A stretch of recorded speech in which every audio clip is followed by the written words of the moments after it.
You start, right? All right, Mike, how are we, mate? I'm good. Thanks, Ian. Yeah, Thank you. Good to see you.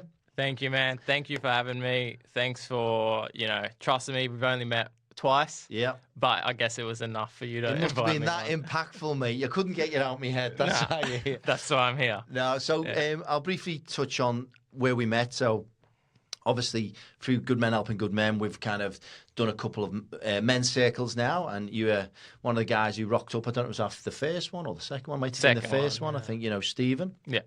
And what I really liked was kind of how authentic and kind of real you were, but kind of you articulated what was going on within you really well, and I thought that was cool. Then I got to find out a little bit more about you, and I think what you're doing and what you're doing from your background and what you're trying to do in helping others and trying to make a business out of, how you call it, profit with purpose, I think is fantastic. It really aligns with kind of what we're doing. And I think anytime I kind of interact with anyone like that, I'm curious. I want to know more. What are you up to? And I always believe that, the rising tide lifts all boats. So if there's more of us out here, let's all connect. Unite the tribes. And by doing that, we can help more people. So that's why you're sitting here, my friend. And now we can dig a little deeper. All right? Amazing. Yeah. Appreciate that. Thank you. All right. Okay. So why don't you give me a brief overview? Obviously, with what you're doing, we'll probably merge more into the work and life flow kind of pillar, but like everything, they're all interconnected.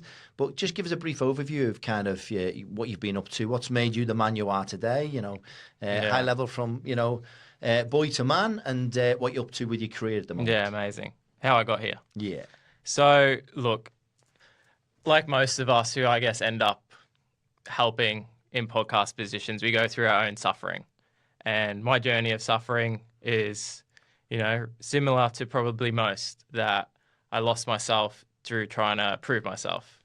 So growing up, I grew up in a small country town. It was seen as something where being different, standing out, going that extra mile, wasn't seen as something that was highlighted. People were very fearful of, I guess, putting themselves out there. It led to some pretty intense conditioning where I had to remain small, I had to remain part of the pack, and I had to prove myself to stay part of that pack.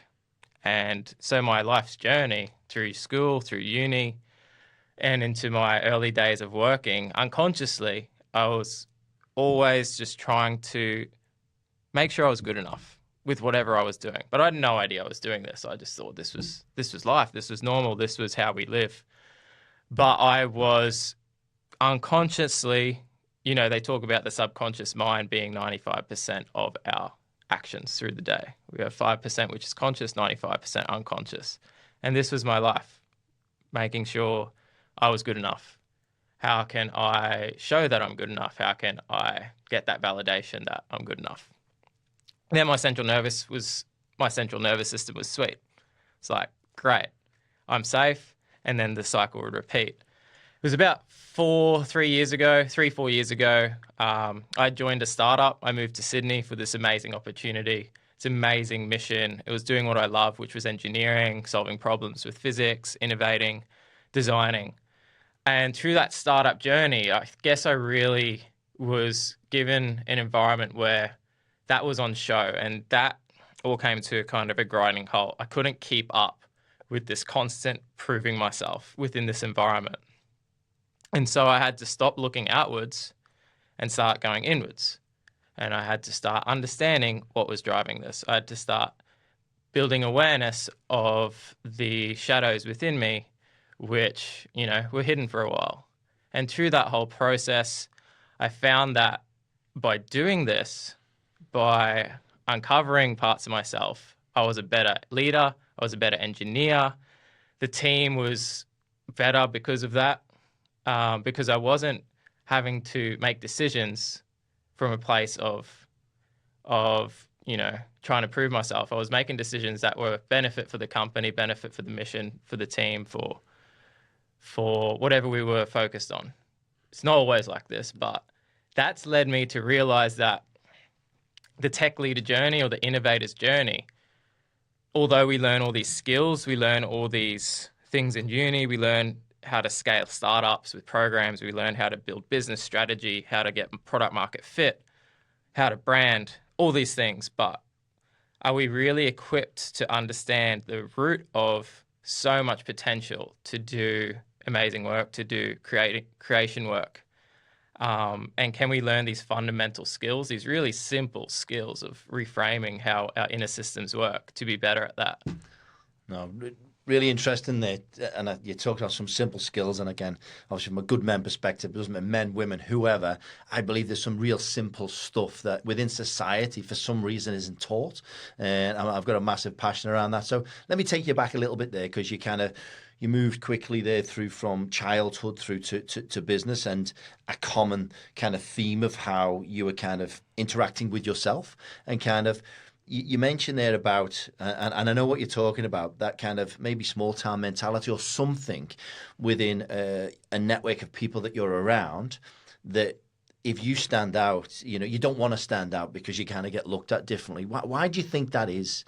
Why do you think that there is this kind of almost invisible confinement that can happen in these small communities?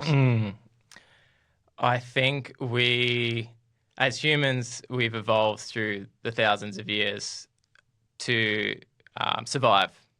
Our central nervous system helps keep us alive. And the way we used to survive was by being in tribes, by being safe. And if you were seen to be someone of threat to that tribe, you would be excluded. If you were seen to, be failing for not providing for that tribe, you might be excluded or rejected. And that would lead to death, potentially, when our human evolution was evolving. Not that I'm by any means an expert on human evolution, but I think this is where, where it comes from within our program, and how it's passed down through generations into the makeup that we have, the genetic makeup we have today. Yeah, that's interesting. So there's kind of two views there. You've got the kind of push you out if there's something, not right about you, something scary there.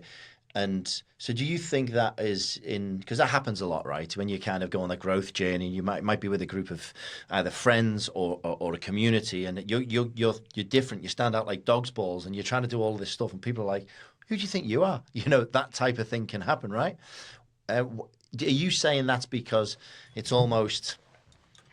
It's maybe showing up something that they're maybe not looking at for themselves. They don't want to do their own growth. So if they look at you, it's like, I don't want to look at that because then I've got to do some growth. Do you think that might be an element of it? For sure. But now we live in a completely different world, right?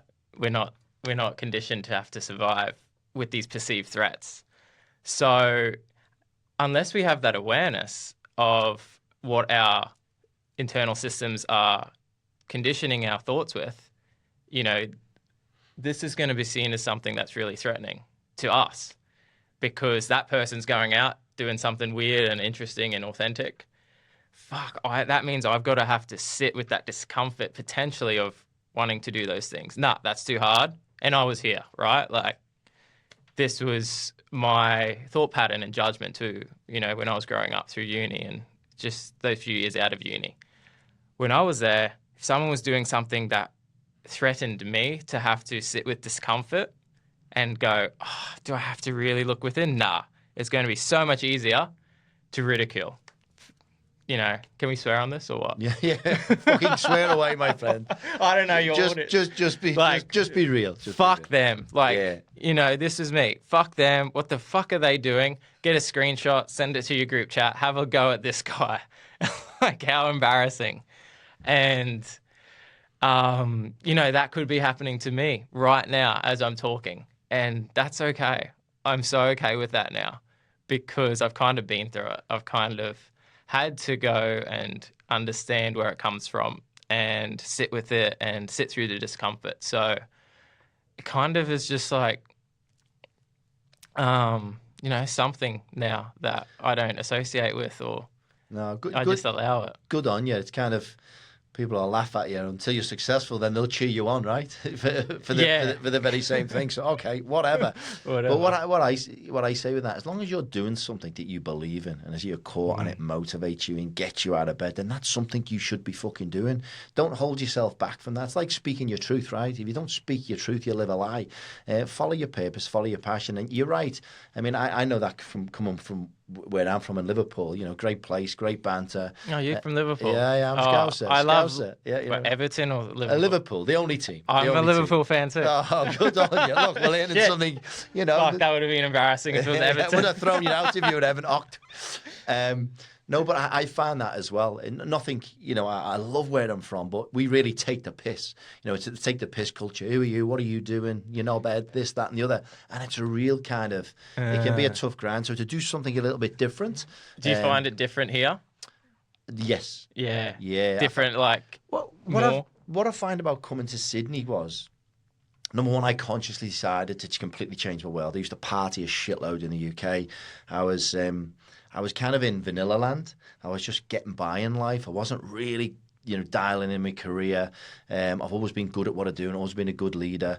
But I wasn't really shooting for the stars. I would be going out partying at the weekend because I didn't really enjoy the lifestyle in England. For me personally, I hated the weather. I think I've got that sad syndrome. I need sun. You know what I mean? Hence the tan. As soon as the sun's out, I'm out.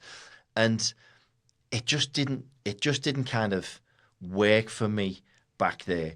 And the minute I came here, what I realised was there's a lot of people here who've been through a similar journey. They've had the balls, the drive to get up from wherever they live and move. And there's a bit of a melting pot in Sydney. So when I find people, I think people have got the same energy of, I've done that. Because sometimes I can speak to certain people and say, oh, you're very lucky to live in Australia. Well, I'm not lucky. I just decided I'm going to do it, found a way to get here, literally flew over by myself, made it happen, and stayed here by myself, and have built a life. Anybody can do these things, but you've got to do it. And what I find in here, there's a lot of people who've done that. So they've got that energy of that growth mindset and more cheer you on rather than want to shoot you down, if that makes sense. Yeah, absolutely. Yeah, I found that a big difference. So, yeah, being someone who's done that and then everyone else has kind of stepped out of that zone, they've been through that kind of that journey of out of comfort zone into discomfort into growth, so they get it. What about the locals? How do you find the Australian climate? The Aussie locals? Yeah. Oh, do you find it different between different countries where there's more tall poppy syndrome somewhere than another? Look, I haven't been brought up in deeply ingrained in the Australian culture, and I've got Australian friends. I've got some really go-getters of friends who I kind of got to know who've done really well in the line of business that they are in. I've been in and around and watched, how some Aussie lads behave and stuff as well. But just like in the UK, party and this, that, the other. Some driven, some not very driven. What I found when I got here, I quickly realised there was a big opportunity if you worked hard in Australia to be successful. I noticed probably more so than UK. I think UK I found was a million miles an hour and more 24/7, maybe, denser population. Fucking everything's bigger, faster, fucking more of it. Not bigger land, but the population size, density, everything's fucking go, go, go. I found when I came here, it was a bit more laid back. I came from warehouse and logistics, and I remember getting showed around the warehouse, one of the warehouses out west I was going to look after. And I walk around and I said, do people normally walk at this pace? And they were like, yeah. And I went, okay. Because in my mind, I'm going, okay, the minute I get them to move a little bit quicker, my profitability goes through the roof, because in logistics, a lot of what you do is based on, the time it takes to do stuff. So I think it's a little bit more laid back in pace of doing stuff here. But I can't really talk around from a cultural perspective, because I wasn't brought up here, Yeah, interesting. What do you think? I've never lived in England, so I only know Australia, really. I've travelled to Europe a fair bit, but I was in holiday mode, so I don't know what it's like to go there and start a business. I've done a bit of work in India and America. I know that America I found that people were, really growth orientated. They were just grow, drive, hustle, grind, which was a lot more there than here. But yeah, I probably don't really have the experience to make a great comparison. Yeah, but anyway, I think a bit faster than UK, but heaps of opportunity, I would say. So you've gone through, you've had that realization that you've maybe been kept in a box by your surroundings. What made you make that breakthrough to say, I'm going to change? What was it that kind of said, right, enough of this. I need to kind of pop out of that? The tipping point.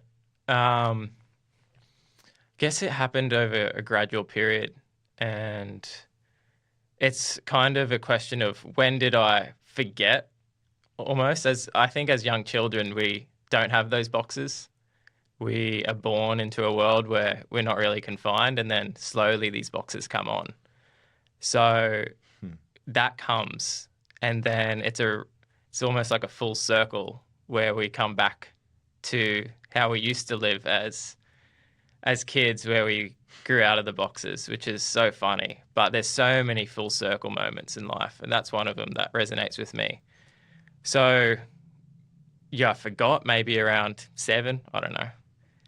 And then started to remember again maybe around 23, where I moved from my town in North Queensland down to Airlie Beach, which was another like small backpacking town. You party there? I've partied. I was a bit older when I came over here, but I've been there. And there was this hill behind where I grew up, well, where I was living, sorry. There was this like mountain. So I would just climb that every day for some reason. I just love getting into nature there and going up this hill. And I just started to like sit at that top of the hill and question everything I was doing. Like, why am I doing this? Why am I doing this? Why am I doing this? And then slowly I just started listening to podcasts, slowly started, getting the knowledge. And every day for maybe 6 months, I would put on this podcast, walk up the hill, try and get some knowledge, sit at the top and go back down. And through that process, I just started to not really take the action, but get the awareness of what I was doing. And with that, then comes the embodiment, which for me took many years. That's where I think the real discomfort and the growth can be. So I think I'd always have had a pretty large awareness of what was going on, to my knowledge. That's the thing about self-awareness. We don't really realize what blind sides. Yeah. We all think we're self-aware. Yeah. Because and someone says, "Do you know you do that?" And you go, "Fuck." Yeah, and then you constantly learn because we're unconscious to what we're doing. So, I developed that just through being curious. I think Mum raised me always to ask questions, and that gave me that sense of curiosity that I really valued. So with that curiosity came questioning and awareness, and not really taking the given societal norms as truth and wanting to question it. But then the process of embodiment in that, which is living in that awareness, kind of like when we are building a house and we learn that there's new rooms to our house that we haven't explored, and those rooms are in darkness and there is no light in those rooms. And it's scary because, who wants to go live in a dark room that we have no idea what's there? Is it the right room? Do we really want to live in that room? So building the house and realizing that there's all these new rooms to explore within myself, like, speaking up in meetings and not staying silent, asking for a raise, taking that leap to move town and do something that's out there. All these new rooms, but doing that is where the uncomfortableness was. And I really avoided that for a long time. So once you start stepping into those rooms, you might walk in, take a few steps back to the old room. Safe in here. Yeah. Go back. Oh, cozy. I'm good. All right, let's go to the room again. So you walk out into the room, get your torch, shine it in the darkness. Oh, okay. Now that I've shown this darkness some light, fuck, it wasn't that scary after all. Cool. Now I've got this new room. Now I'm going to take that leap of faith and take this job. I'm going to move to Sydney and, start, founding this engineering company as an early founder. All right. it's unknown, it's scary. I'm going to have to let go of the security of a, great salary and all these things that kept me in this room. But this new room has some really great things to explore. And maybe that's, where I've found meaning in life is creating it into an adventure, creating it into an exploration of what we're doing, how are we going to explore the next room. But stepping into that room, slowly shining a light on all those things within us, that's a journey that took a long time for me. What was your question? I lost my... No, I'm with you. I followed you all the way. I'm really interested. I loved your analogies there. And I think what you were kind of saying about the, going into those new rooms of darkness while you go on the self-growth journey, it's almost like the barrier of entry to that door, to open that door, is that big scary thing. You touched on one thing there in business, and let's tie this back into kind of from a corporate business perspective. About speaking up in meetings. So many people sit in their own little box because it's comfortable over here. Do you know what I mean? They could be on a Zoom chat and they always have the thing on, they always have the thing on mute and they sit there, or they don't have the camera on. It's this safe space. I don't need to step out of it. But the barrier of entry is knocking through that bit of fear, right? And once you knock through, boom, okay, as you say, that wasn't that scary. Next time, boom. Next time, I'm going to go first. Get rid of that anxiety. Then you're through. But what it then does is it opens, as you said, you open up that room and all of a sudden you're then in a different space. You're then talking to people differently. People see you differently. All of a sudden you're naturally being perceived as a peer to these people before you might have been perceived as a junior, because you don't talk up and your voice isn't heard. And it opens up this whole new kind of avenue for you. Oh, this room's a little bit different now. As you say, I really like that analogy of where you're coming from. So from your growth journey, you were kind of touching on there that, you've pushed yourself, you've went on this kind of self-discovery. You went early where you were just digesting a lot of information, podcast, doing all that, questioning yourself. And I like the analogy of, just remembering yourself. That's beautiful. I see life as, I say it every time on the podcast, you're a ball of love, you get born, you're nothing but a ball of love. Just loving awareness, fucking what's going on, enjoying, being present, loving everything, happy as shit. You then start getting programmed. Don't do this, do that. That's bad, that's good. Parents, peers, work, fucking whatever. And all of a sudden, society, and all of a sudden you're just a program. But it's not actually you. Your authentic self is in behind all of that shit. Some might be good, some might not be good, and it's fine. And I believe the game of life is to get back to that loving awareness at some point and being present. So I like that. And along the way, you just start remembering yourself. I think that was a good analogy, what you took there. So we've got you there, mid-20s. You've now started realizing, I may have got this wrong. I'm maybe not sitting in the space I am. And maybe you're not enjoying life to where it should be. And you've now, what age were you when you got into the startup? That was 5 years ago. 5 years 24. 24. Okay. So got into the startup. What came next? What did you go through within the startup? What you've obviously, a lot of people, when you're doing this type of work, I know you're trying to help others not go through, usually experience a lot of pain. Did you experience a lot of pain through this journey? No, for sure. A lot of pain. A lot of internal pain. I think before I even joined the startup, I was getting these migraines every week. And every week I would get this migraine and I had no idea why. And I had to understand what the internal kind of trauma, what my body was holding on to. These migraines were related to something around self-worth, somewhere along the lines. I guess everything is. But uncovering that, cool, these migraines are, disappearing. I saw a really great physio who gave me some great techniques. Then I was able to join the startup with this perspective of, holy shit, life is this process of losing ourselves and then coming back to ourselves. So I kind of entered with that mindset. But the startup, what it gave me, I guess what the universe, was giving me the opportunity was now to start living in all this awareness that I'd created. So for all those years beforehand, creating this massive got subconscious beliefs, we have the duality of life. We have these energy chakras within us, all these things that I was reading about, gaining awareness of, but never lived it. Stayed safe. So yeah, the journey of the startup was one of, now I get to embody this. So now life's going to throw me some situations where there's conflict, and you're going to either go back to where you were or do the thing that you know is authentic and speak up and show your worth and create a sense of confidence within you.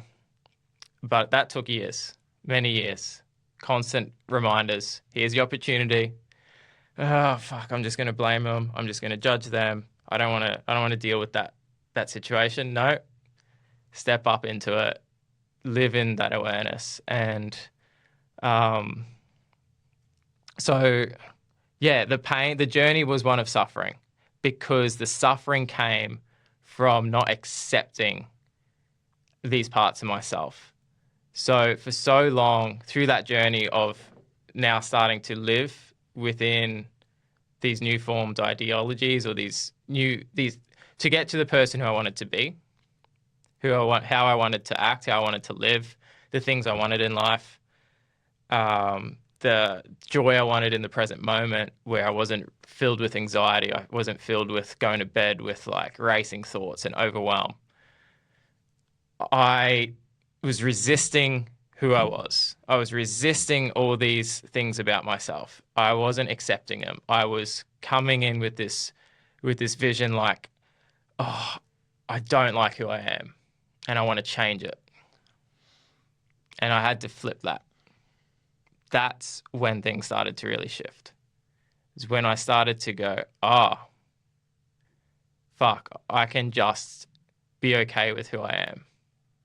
I can just start to find acceptance with who I am. And sure, it's conditioned programming. Sure, it's not mine. It's not my fault that, I was wired to people please everyone. And I was wired to always put everyone's needs in front of my own. But that's okay. That's part of my journey. That's got me to where I am today. And learning acceptance on that startup journey was the biggest thing that I'll be forever grateful for, going through that, those sleepless nights and the anxiety spikes and the moments of just trying to control everyone's perception of me that I'm not a bad person and it's not my fault. These are all my core wounds. But finally, after 3 or 4 years of fighting that, knowing that I have this awareness of what it can be, I just can't quite get there. Like, I'm knocking at the door, but it's almost like as I leave this room, I'm constantly just ripped back. I'm ripped back into this room because I haven't gone, hey, room, I love you just the way you are. You don't have to change. You don't have to be anyone else. Just be. Cool. Hey, I'm going to leave for a little bit, but you're going to stay there. And I'm just going to go live over here. And you can be okay, but I'm going to be over here from now on. Because thank you for keeping me safe for all these years. Thank you for protecting me. Thank you. I'm so grateful for you that you protected me, room. And I got to live in you. But I'm going to go do this thing now. And I'm going to start saying no to people. I'm going to be like, hey, I don't want to fucking do that. Because that's just going to fulfill you being able to feel good. And that's not going to help me. It's going to drain my energy. So no, sorry, you're on your own. I'm going to start asking for what I want and what I need. Hey, this is cool. This isn't cool. I need this. This is my value. And, this is the value I'm offering. This is what I need. Cool. Okay. And knowing acceptance on that journey of the startup was by far the biggest come to realization moment. Learning to accept, learning to be okay with how I was, to allow that space. I use the analogy of now, once you've created your programming, learning to accept that is now almost like life gives you a keyboard. life gives you the keyboard. You've got the keyboard in front of you. Got Python script running, talking to any engineers that are listening, by the way. I'm like, Python script, what the fuck's that? What the fuck's Python script? Some technical shit. Okay, let's. You got Word. You got Google Docs. You got Google Docs. Let's go. Let's get some fucking Google Docs up and start typing away. But if I couldn't accept that, then there was no keyboard. So that was my startup journey in a nutshell. It's a bit weird to kind of condense every 5 years down into like whatever that was. No, I think you condensed it really well, and I love this kind of house analogy of those rooms. And it is a game. It's a game. That's how I see it. It's like I say the biggest part is the awareness, right? And you've just described it. Once the awareness comes, fuck, it can be overwhelming, right? What the fuck do I do with this, right? How the hell do I tackle all of this? Because the world as you know it completely dissolves in a way, and then you go, right, okay, now I need to look at this. How do I now start unpicking this? And you're right, because those rooms that you discussed served a purpose. They got you through a lot of shit, childhood traumas, a lot of, in every family dynamic, every life, every work, there's always a lot of shit. And your worst thing that affects you is your worst thing that affects you. You know what I mean? It can be, it might not be, you might not be getting tortured by someone, but it feels like you're getting tortured by somebody because it screws you in your head that much. And I think we are all prisoners of our own mind. To describe it many times, most people are just running a program around their own mind. They don't realize that they can pause and they can, using your technique, just like an app, just get rid of these apps that are running in the background, swipe, just clear it down and have a breathe sigh of relief. There is simple tricks and stuff that you can do to do that. But I love that house analogy that you've got there. Now, obviously during that time, you were in a startup. Were you getting kind of badgered by, because from my experiences in the corporates, I've worked, I've led large teams, I've interacted at a senior level, I've seen every level of leadership, I've seen good, bad and the ugly. You usually learn from the ugly, the bad shit, right? That's where you kind of think, I don't want to be like that arsehole, or whatever, What were you getting out of, from a work perspective? Was it time? Were you just working too hard? Were you driving yourself too hard? Or were you being driven too hard as well? Was there a combination? What was your kind of, from a work perspective, what was applying the pressure? Yeah. For me, it always comes back to myself, because I guess that's the view that I've decided to take on the world, that although we are within systems and we are with environments, I still have had the choice to stay there every day. I still have the choice to show up every day. Still have the choice to listen. So yeah, the pressure came from me. I was lucky enough to live with opportunity that I could have left at any time, but I loved it at the same time. I loved the growth that it was giving me. I kind of knew this is where I needed to be. I knew I needed to learn some lessons about myself, and I wasn't going to feel like I was ready to leave until I'd learned those. And it was all to do with that people pleasing. It was all to do with leaving that in the past. So the startup environment is chaos. Like building a startup, trying to keep up with the immense growth that the investors, the world expects of you. It's not for the faint of heart. It takes relentless drive. It takes emotional resilience. It takes a mission focus, and it takes great leadership. And we had that all within the startup. And of course, there's going to be moments where it comes down and affects you. But for what that team achieved, which I got to witness and be a small part of, was incredible. Grew rapidly. But I had self-inflicted pressure from being in that environment, trying to continuously keep up by trying to prove that I was worthy of being in that environment. And it's a weird place where whatever I was putting out in terms of my energy of people pleasing, I would get back. I would receive the exact opposite. Yeah. So... Because that's the universal mirror showing you. You need to do this shit, otherwise I'm going to give you pain. Now, I'm listening there because there's two kind of examples, because a lot of people perceive in the work life. So you work in a large corporation, and you've got a pain in the ass boss, right? A lot of us have experienced knobhead bosses, right? It's standard. Now, you look at that and go, that's the pain. But sometimes that pain is more, if it's that, you can circle that and go, right, it's this. This is if it's just my boss, I can circle that. What's going on? And like, as you said, if you went into this already in that growth mindset of going, you had full awareness. A lot of people aren't really aware, they're not really on the growth journey.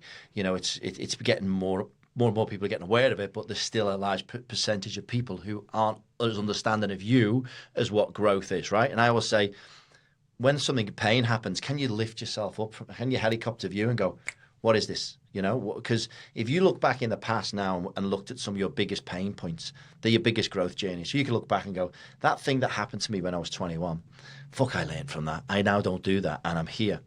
It's just like, it's now reframing it. Because if you can helicopter view and look at that lesson, and you've took actions and you've changed and you've grown, when it comes here, you kind of go, right, okay, what is this? And you can kind of initially pull yourself out and go, oh, okay, it looks like it's this. Now, if it's the boss, maybe he keeps crossing boundaries and I haven't challenged back. I'm allowing this to continue. How do I need to understand my worth, challenge back? Let's put this into a bundle and let's try to go there.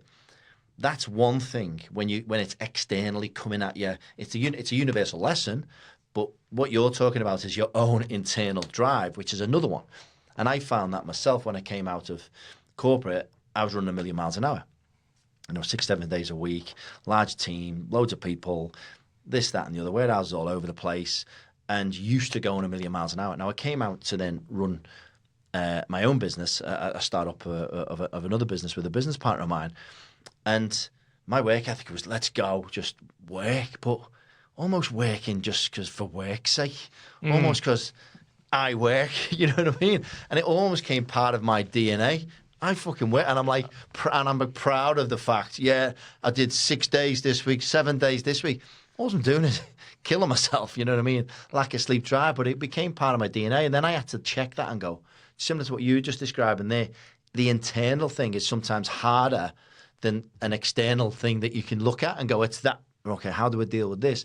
Because then you have to go, right, fuck, and really face a lot of stuff on the internal challenge. And each layer you scrape, you go to another layer, and then you go to another layer. Yeah. That makes sense? Absolutely. Yeah, it doesn't really stop. But we can, yeah. I love that hot helicopter view. Looking back on that lesson, you can look at it and go, holy shit, I'm so grateful for that. Or you can look at it and go, why did that happen to me? It happened either for me or it happened to me. Changing that one word, happened for me, to allow me to get here, can change everything, can change the entire trajectory of your life, one day at a time. And just to follow on from that, it's like, because I know there's people I don't want to mention names, but there's people I know in my mention them world, and we talk about, negativity, right? Fuck me. I always say there's certain people who I know that would have spoken about all the problems in their life, would spend a minimum of, I would say, 200 hours of the year, minimum, maybe 300 hours. minimum. Go for 500 hours.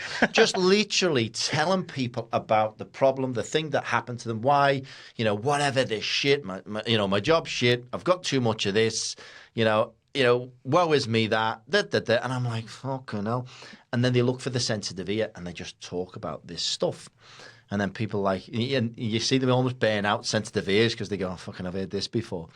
But the amount of time they do that, what they're effectively doing, if you're taking the helicopter view and you've got this fucking problem here, all it is, it just keeps occurring. Problem. If you look over it and go, well, what happens if I fucking fix this? Oh, it's like going up a level in Street Fighter. You kind of go, oh, I fought that end of level boss. Let's go to the next level. What they don't realise, they're just stuck at the first level. This is for them. they don't realize that all these shit that they keep doing, just fucking write it down. Okay, what's the trend here? What the fuck do I keep fucking getting thrown in my face? Right, actually, it's the same but different. It's that person, that person, that person, but it's all the same thing. And to use your reframing, why is this happening for me? Oh, shit, what can I do here? Okay. And it's almost like you can literally write out your end-of-level bosses. And then all the other shit in your life all of a sudden shrinks. And you kind of go, if you tackle that one, fucking hell, it's like, you kind of go through. So that helicopter view, I almost see it like the game, you know? You go, what else have I got to tackle now? You know, and once that one goes, next minute something else will form. And I love your analogy of going into a week with that mindset, because that's what I'm trying to do now. Every time something comes, I'm trying to release the emotion, because sometimes, you know, when the initial trigger, you go, oh, fuck, what's that? Breathe, lift up, look over. Okay, what's this? Have I had this before? No. Oh, it's a new one. Okay, now I'll go through my steps. What the fuck is this? What's this trying to give me, you know? And people don't realize, by the minute you start moaning and going on about the shit, great, have a whinge, have a moan. Life can feel unfair at times. But when that comes through, if it's recurring, see it as a gift and go, fuck. Because no one else is going to parachute in your life, fucking jump through the window and go, I'll fix this for you. No. Let's go. You've got to look at it and go, okay, at some point, numbnuts here has got to sort this out. And then I can, and it's not going to be perfect, because about 2 weeks later, something else will drift into your life, which will help you grow again, right? Exactly. I love the level analogy you use. Like, I try and not see it as like vertical levels, more like horizontal levels that, you know, no one's better than another person. Where we are. There's just because we are here doesn't mean this person who's here is better or worse. It's where we are, and that's not what you meant. Yeah. I know that, but just wanted to say. So yeah, that level analogy of like kind of level, whatever, base level, world's happening to me. That was me, maybe early 20s. The world happened to me, and I still have days. You know, We all do. We all do. I'm a human. I'll have moments where I'm like, drop into victimhood. Okay, all right, what do I have to let go and surrender to learn here? Second phase, the world happens for me. I create the world. Third phase is probably maybe where we really go deep. And I'm not sure if you want to get into that third phase, but the world happens through me. Beautiful. We are allowing the world, we're allowing the universe to be we're a conduit. We have a purpose to serve, to help, to give. We have unique skills, we have a unique vision, we have unique experiences. So what are we on earth to do? What are we here for? So allowing the world to happen through us is kind of where that flow state of being so present, so like in alignment, whatever buzzword we want to use, where you just feel those goosebumps, you feel like tingles, you feel like, oh my fuck, what is this shit? Yeah. What the fuck's going on here? Have I taken MDMA? Exactly. I didn't remember getting spiked this morning with my fucking almond flat white. But something's going on. 100%. And then I guess they talk about like the world happening. You become, you know, so present with the world that you're complete awareness. But I don't know about that yet. Yeah, I look forward to getting that complete awareness. But no, I genuinely, I believe there's something in that. And I can remember going back from my own career, like back in a large global logistics company over here in Australia and New Zealand. And fuck, it was tough. It was like you were constantly looking after a startup because a new customer would come in. It was a huge multi-million-dollar customer which you're trying to shoehorn into a multi-shed or a new shed. And then you're having to create a new team of 50 people, 100 people. And you would, they would win that much business that every year it was like a new startup, and you kind of bring this new customer in and you got all this team and you got people burnout, going googly-eyed, and it was just constant pressure. And at times I remember just going, I've got to give myself some joy here. what do I love to do? What do I love to give? I love to kind of coach and lead and do this. So I created nothing, just my own kind of, in this business unit that I was running, kind of mentor program. And I used to make sure that, and I used to get the leaders to be able to mentor somebody else. So I wanted this right the way through the spine of the business, like a mentor program. And I developed it. And then we'd done this kind of excellence, a monthly kind of excellence session where I would get up and I would run a workshop. And even amongst all this, because I was like, this is going to give me juice and I'm going to give it back to people. And I remember going into like my third one and talking about that flow state. And I was there and I was just there and I was giving it the big ones.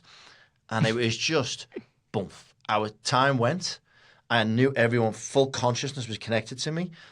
And the energy that I was putting out, everybody just dialed in. Now, I've been to a lot of, corporate training and all that. And most people are like, waiting for it to go over, but I knew I had everybody dialed in. They were like, "Oof," and I come away and I went, "What the fuck was that?" Do you know? I went, and I remember saying to myself, "I think I'm meant to do this." You know what I mean? I think I'm meant to do this, and I'll never forget it. It was like a moment in time, and I was like, then things started bubbling. You know what I mean? I was like, "What's this fucking thing?" And it was like from then on, I'm aware of this. Then I start to bring my consciousness, and then opportunity starts unveiling in front of me. You know what I mean? So then the world goes, here you go. Yeah. Oh, yeah, you got it. Here you go. Yeah. So 100%, I do believe in that. So yeah, the pain that you've gone through there is like people like self-inflicted because of a program, and then you're trying to heal at the same time, and now you're trying to heal yourself to learn to remember who you are. And then you want to help people now to avoid some of that pain. And it's a kind of paradoxical thing that I always talk about, because when people ask me, what would you like to change when you're younger? And I've been asked in here many times, I go, sometimes I think fucking nothing, because I am the person I am and I need to get all those lessons. But I also believe there's people who maybe haven't got the awareness, who are suffering blindly, that it's too much suffering. And it's paradoxical, because we kind of say we are who we are, we've got our own journeys, but there's so much suffering out there that I think both in the corporate space and, corporate space no different than just humanity, and that's why mental health crisis, loneliness epidemic, suicidality, everything's going the wrong way. And that's why I really leaned into this, because I thought, like, yes, I know it's everybody's journey, but I think there's a lot of people fucking struggling out there. And I think there's some simple equations. Now, those simple equations and simple things don't mean that all of a sudden everyone's going to be like fucking Yoda and all of a sudden be in this state of bliss, because there's still free will. They still have to do the work. They still have to do the shit themselves. But I think people just aren't aware. And it's like they're almost set up to lose in today's society, because children aren't fucking taught about emotional regulations properly. Parents are now running around. Technology has fucking gone through the roof. Kids are getting given an iPad and they're going googly-eyed if they haven't got the iPad in front of them. And then you go into work and all this type of shit. So I just believe we need to give the new up-and-coming society a chance, because I think the chance is it's going against them almost with this new technology. It needs to grow at the same rate. Yeah, 100%. There's got to be something. Yeah. What do you think about that? So much. I love it. I think there's two types of suffering that we have to understand. One type of suffering leads us to growth and liberation from our mind. The other type of suffering keeps us going around in circles. Which I see a lot of. Which happens. It happens. But is that just the awareness element and action? Is that just awareness and awareness and action? Are you talking about two suffering? If it was the same suffering, it's the same suffering. One person finds their way out. The same person can go around in circles for years, potentially never find their way out. But eventually they might find their way out of that suffering. Then there's another suffering. Exactly. But what helps us get out of that unnecessary suffering, where the lesson's there for us to learn, we've got the lesson, it's right in front of us, we're going to repeat the same pattern for years, decades, however long, days maybe, for some, is having those really simple frameworks, those really simple go-to tools, techniques, and understanding, awareness to know how to move through it. What is going on in my central nervous system? How can I regulate not just downregulate to calm myself down? How can I have a regulation where I can move between states effortlessly? What emotion is coming up? How can I name and put language to that emotion so it makes sense for my logical human brain to understand? And where is it in my body? Why is it there? How can I learn to sit with that emotion? How can I learn to train my mind to be present and aware that the emotion is there, and present and aware of a acceptance and equanimity of that emotion to allow it to be there? How can I focus on higher frequency? I don't like to use that word because people will be like, what the fuck is that? How can I focus on things I want to feel and thoughts that I want to think to change, to get me out of this suffering? 100%. I think that's why, within the business I've got, I'm interested in hearing a high level about your mechanics of what you do within your program. Within the Wellness Accelerator program, what we do is kind of exactly what you're describing, is trying to give people the tools to understand what the fuck's going on in their mind, right? What is happening to me? Why do I feel like this? And actually getting them to, why is this happening for me? Forget this blame shit and all that. Why would you give your career progression, your personal happiness, your personal fulfillment to somebody else when you can actually, if you take it yourself, you're in control of it? There's tools that you can do, which means that, and ultimately for a business, what does that mean? If a business invests to help people understand what's going on, how they can take control of their own life, how they can improve their fitness, how they can improve their mental well-being, how they can improve their love and relationships, how they can turn up to work as their best self, fucking what's going to happen to a business? It's going to be more productive. It's going to achieve more revenue. It's going to be the people themselves. Sometimes business can look at people as a pawn, but they're breaking the pawns. They're damaging. It's like if you like why wouldn't you oil the cogs? If the cogs are there, why the fuck aren't you oiling them? And I think a lot of businesses look at it like, oh, it's fluffy. They look at it and go, oh, mental well-being. They don't say it out loud in public, but there's a lot of people out there they'll just shove they might do the annual kind of, one of the programs like Are You Okay? Great programs, but they might go, we've done that this year. That's us done. Tick box. And they don't really understand the financial implications of not doing a proper well-being program within your business. And what that does, financially, if you don't do it, you're at the risk of, staff retention, people being off sick, genuinely the human factor of affecting people. And the dollars ring true. When you've got a high-performing, healthy team who's fully fulfilled, believes in the mission, knows what they're doing, taking control, the dollars are there. And I think there's got to be a bit of a mindset shift, because I think naturally people in the HR space not really understand it, and they're that way inclined. It's sometimes getting the other people on the hook of realizing this isn't just fluffy stuff. This improves your business. Do you know what I mean? Have you had any thoughts about that? Oh, absolutely.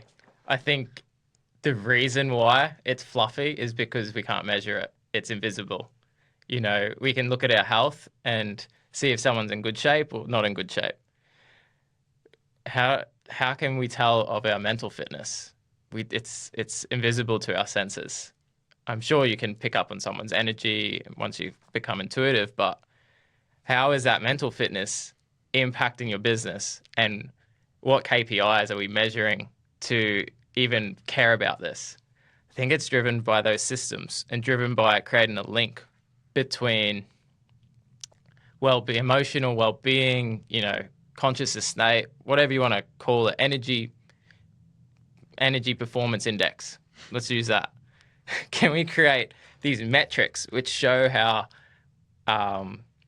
productive, how conscious, how aware, how driven a company is, and how that's relating to the growth, the mission, and the creation of why we're doing this thing in the first place? I can't see that link anywhere, except until now. I think you might have started, and I'm not saying it's not anywhere. I'm sure there's a lot of people trying to do this exact same thing. I've probably actually seen it a lot more recently this year. A lot of people now starting to create ways to measure it, and that's what I loved about how you showed me your business, because that's exactly what you're doing. You're creating and measuring it. Yeah, from our side, there's, we work with a team, and we give them some questions they can ask themselves within those pillars. And usually before and after are drastically different. Drastically different. And by doing that, they improve the fulfillment. So, the dopamine's lifting and this, that, and the other, and they're gaining skills along the way. So, very, very valuable. But for me, I just want to touch on that thing of there needs to be a mindset shift of realizing this, from a business perspective, does equal dollars. It's the right thing to do. But people have got to really understand it isn't just about fluffy talk. It's not just about saying, we're going to run a program. There's some simple, really good stuff out there, whether it was mine, yours, whoever else's. But I think business have got to look at this seriously.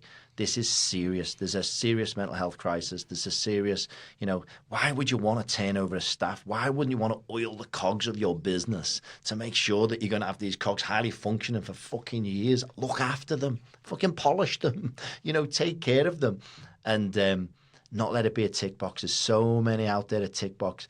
And I think going back to what you said before, if you bring back the analogy you said of sometimes in certain communities and societies where people don't want to put their head up, it's almost like in a business sometimes it's like, I really want to do this, but like there might be some money involved to do this small program. People don't want to put their head off because they want to feel safe, But I think companies should really start looking at this a bit more. Let's stop it being a tick box exercise.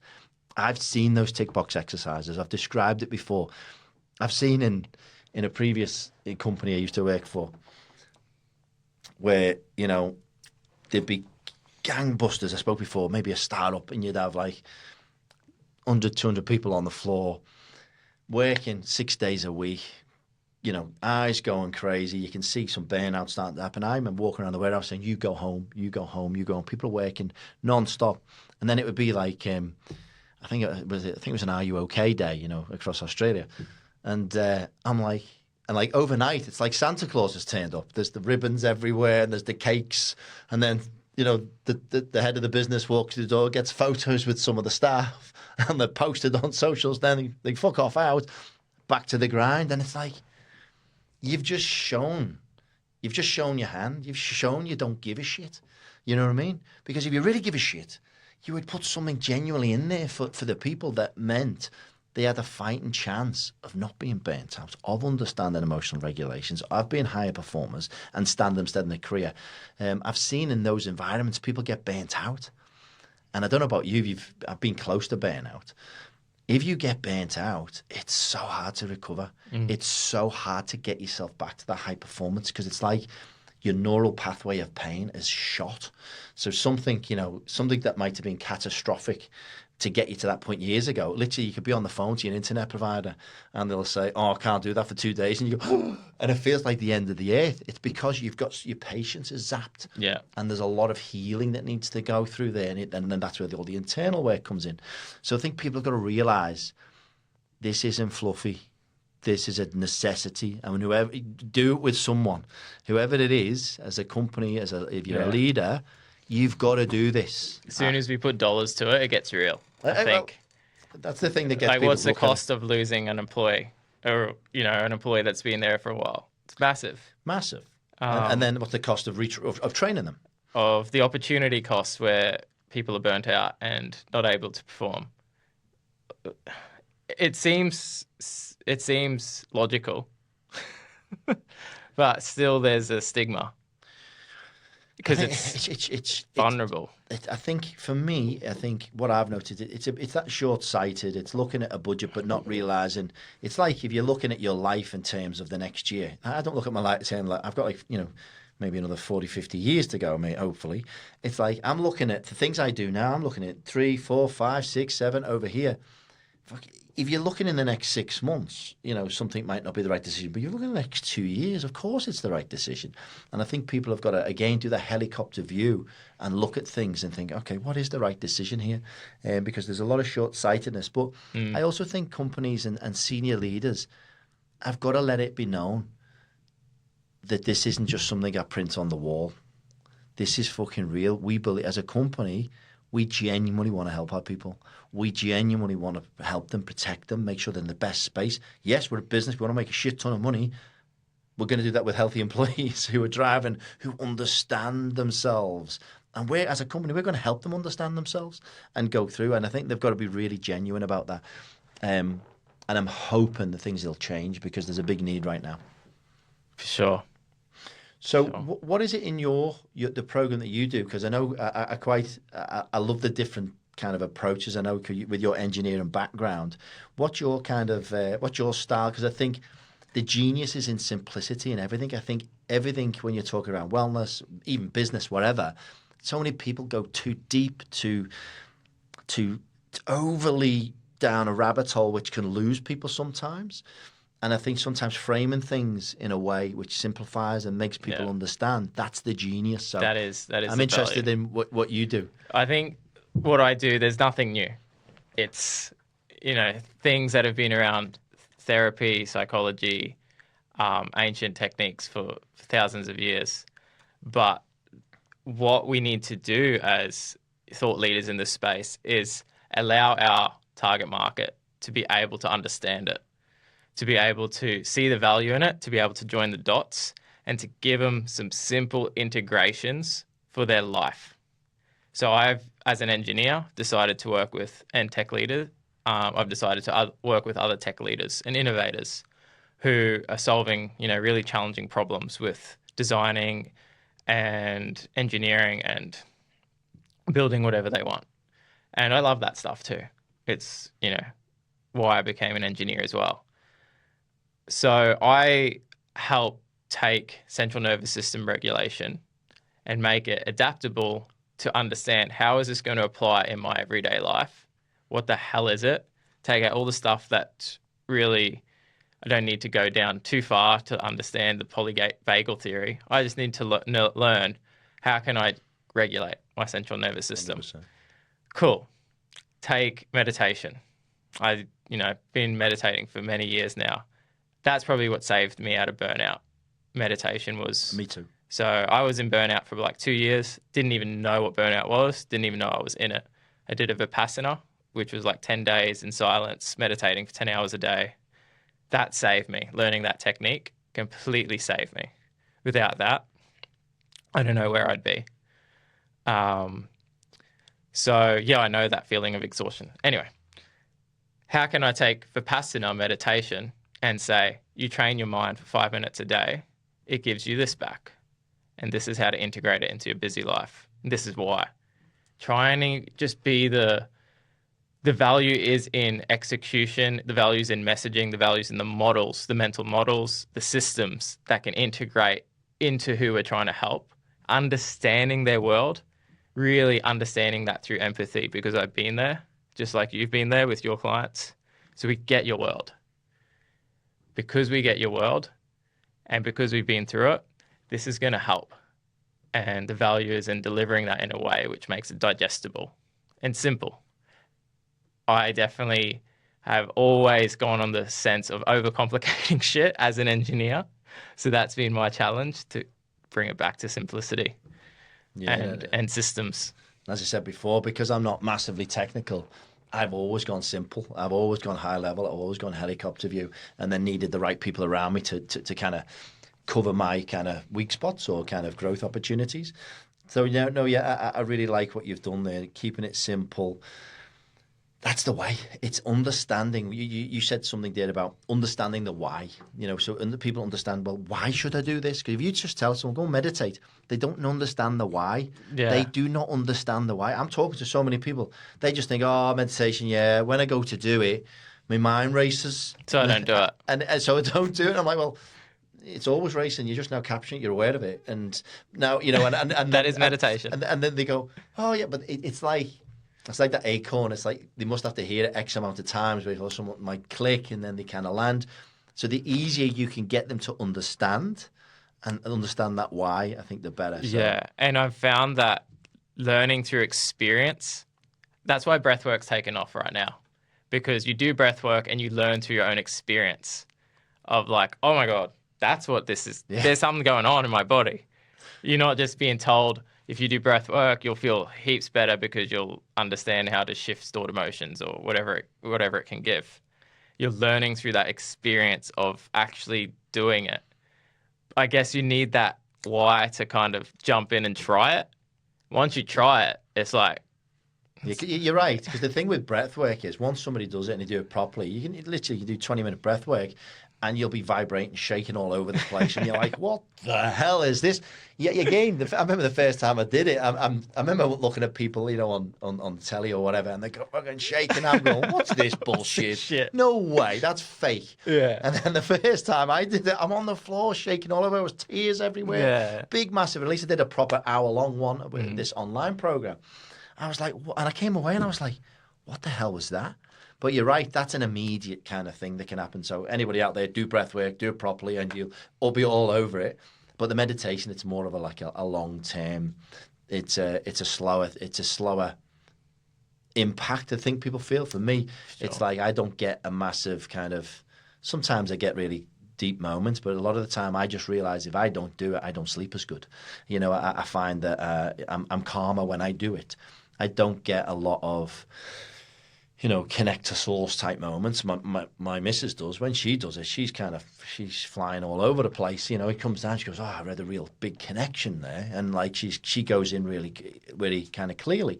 But I'm like everybody out there, my brain runs a million miles an hour. I have a million thoughts going through. So, but the meditation helps me sleep, because if I don't do it before bed, my head is going like this. I find it's like clearing the apps at the end of the night. And then I can at least sleep. I still wake up early and go at it, but without that, I can't sleep as good, Yeah, for sure. Yeah, they're different in ways for me. I found meditation's really that passive, like coming back to this moment, building awareness. It's building present moment awareness. If depending on the type of meditation. There's meditations that will take you on journeys of visualization, and that's great for down regulating. Present moment awareness is training. It's like training the mind, creating new neurons to become more aware. And I could, definitely, if you're a doctor or neuroscientist listening to this, tell me if I'm talking shit. He's close. Close. Neurons, yeah, something there. Whereas the breath work is more active. That's doing what it does, opening up channels within the body, within the mind, and getting different energy flowing in different places. And then you finish the breath work, you kind of have this new view and like, "Oh, wow, what just happened? I've got this change of perspective on this one thing. So now I can go and implement that." So I kind of use it depending on what I need. If I've got stored emotion, then I'll do like a down-regulating breath work that works for me. But it may not work for someone else, because we're all so unique. Yeah, 100%. And for me, it's like, all of these things you're discussing, if there is programs like my program, your program, and companies need to realize there's a simple way that you can have such a high impact with multiple team members, because there's a commonality that we're talking about. We've got some simple systems in place that cover all the areas of fulfillment. So you're talking about, work. You talk about, inner work with the meditation, the breath work, all of that type of stuff. What does that do? It allows people to regulate so they don't come into work fucking like this. And love and relationships. There's elements that we bring in from a love and relationships element, so how do they talk with their partner? So they might not have that big, massive fight. And when they do come in, they have managed to down-regulate, even if they have that hard fight. So they're going to turn up to work. They're not going to bring the culture down of the team that they're in. And it can be done en masse pretty quickly. And the value of that is the leaders who run around all over the place. And I've been there. So it's hard to, as a leader, it's really hard to understand all of your key players in your business. Understand, there's a want sometimes to really get that deep level, but understand what makes every one of them tick and where are they at their moment in their kind of mental well-being. I always used to do my best to speak to people, "Hey, how are you?" This, that, and the other. But when you've got large teams, some of them might not be, might not share a lot as well. Might not be as comfortable as much as you might give that space. So if there's systems and programs in place that just go, boop, give that to those people so they can take accountability and control and then make it easier. What I believe that does is it gives truth right throughout the business. It gives it's almost like a vulnerability truth fucking pillar right the way through. And you can look right the way through your business and see, okay, where is everybody? Because everybody operates in a similar way. Whatever the program is, whether it's yours or whether it was our 5 pillars of fulfillment, it allows them then to have a common language. So everybody can talk, how are you with your thing? How are you with your rating? And then, so everybody can understand each other. And then you can turn up and go, fuck, last few weeks I've been really poor. I've rated myself. I'm at 20%. Oh, which one are you in? Oh, well, I've been doing this in my pillar and it really helps me. It's like peer-to-peer support. You develop this kind of buddy system, which helps. And the leader can be up there and kind of go, oh, fucking great. You know, what more would you want? So I think there's simple systems that can really, really work. And I think the price to not do it is ridiculous, because I'm watching businesses with high turnover of staff, and to your point, it can be 3 times the cost of that original staff member, because not only have you got to replace it, you've then got to train it, so you pull another member of staff to do that, a lack of productivity initially to do what they need to do, and it's happening all over the place because people aren't investing properly in the business, in the people. I guess my one question is, why wouldn't you do it? I think it goes back to what we said before. I think there's still a little bit of a stigma. I think like a fluffiness. Yes, like, I still think it's like, what is this? What is this? Why am I doing this? Yeah, there's still a little bit of that. That's not how business works. Yeah, it's numbers. What is that? Good thing is you can show numbers, and within our thing we do show numbers. Say the cost of not doing it is this, but people in senior leader positions, when the shit comes down and they've got to show dollars or show this to shareholders, they want to just show numbers. And I think it's again, it's short-sighted. We got to show the ROI. Got to show like, what's the opportunity cost of not doing it? Here's some case studies with a return on investment. Well, I think in our program we show different. We go from sizes of 10 employees to 500 employees, and a business of 500 employees. I think it was something it can affect the business by if you do this correct, you can have a $15 million benefit of a business average kind of size of around 500 employees. You could have up to a $15 million benefit annually by doing this right, because of all of the other shit that comes through from the mental health issues and the staff turnover and the sick days and this. Yeah, that's just losses, not talking like potential opportunity. 100%. So it's huge. It's huge, and it can be costed out. But yeah. I really like your analogies there and kind of how you bring some of those kind of visuals to life. What advice would you give to anybody who is in any walk of pain within a work life kind of area at the moment, whether that be in startup, whether that be in a leadership position, whether that just be in any walk of life? What advice would you give to someone now who's really struggling through in their work? The one thing that just came to my mind, which I didn't realize would come, was to reach out and find support. The simplest thing, like I know we talked a lot about awareness and gone into all these different insights, but the simplest thing that saved me was having a friend I could turn to, that I could ring up and just talk in a way where I felt understood and I felt heard. And then, or seeing someone, finding a coach or a therapist, that was by far the biggest thing for me. Is like when I needed that, I had a support network around me, and I was so grateful for that. And now I'll never take that for granted again with my friends that I have around me, and be there for them whenever they need. So, yeah, my simplest thing is just speak up. And it's okay to speak. It's safe to speak. Mate, it's not just safe, it's fucking courageous to speak. It's courageous to speak. I love that. Now, and you'll be surprised if you share and you're real and you're vulnerable, people are going to help you. The majority of people are going to put their hand out and say, come in, give you the hug and bring you into their wing. And the more people do speak up like this, and the better, and reciprocate, and that's kind of what we're about, right? Mm-hmm. So that's a good way to leave things on there, my friend. How long was that? I don't even know how we'll find out in a second, my friend. All right, well, thanks so much for your time, my friend. That was a great deep dive. I'm sure we'll connect a lot more in the near future, so thank you, brother. Thank you, man. Thanks for having me. Cheers, my first mate. podcast. Let's go.